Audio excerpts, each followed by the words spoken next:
Yes, leo tuko na mshindi mwingine wetu wa mattress hapa. Yeah. Lakini si wewe ulishinda. Ilikuwa ya nani? Ni brother yako? Yes. Ako wapi? Ako Gulf. Ako Gulf. Yes. Country gani? Qatar. Ako Qatar. Yes. So kuna jamaa to contact from Qatar, akasema mama alikuwa mkono alikuwa umevunjika. Yes. Surgery. Alikuwa amefanya surgery ya mkono, akatuambia tupe mamake, tukamwambia atumane ikujiwe. Yes. Na bro yake amekuja leo. Kabisa. Unaipeleka hadi wapi? Napeleka hadi Gikuyu. Oh, kwa nini Gikuyu? Wewe ni wa kwetu basi. Gikuyu ku? Rugiri. Oh, hale Rugiri. Oh. Congratulations. Yes. So anaitwa nani huyu jamaa? Rafael.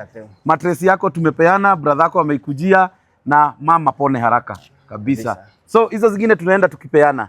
So leo tumepeana mattress inaitwa hini Crowd Foam. Inaitwa Crowd Nest. Na uambie mama feel poa haraka. Yes. Tutakuja kutembea siku moja. Shukran. Safi.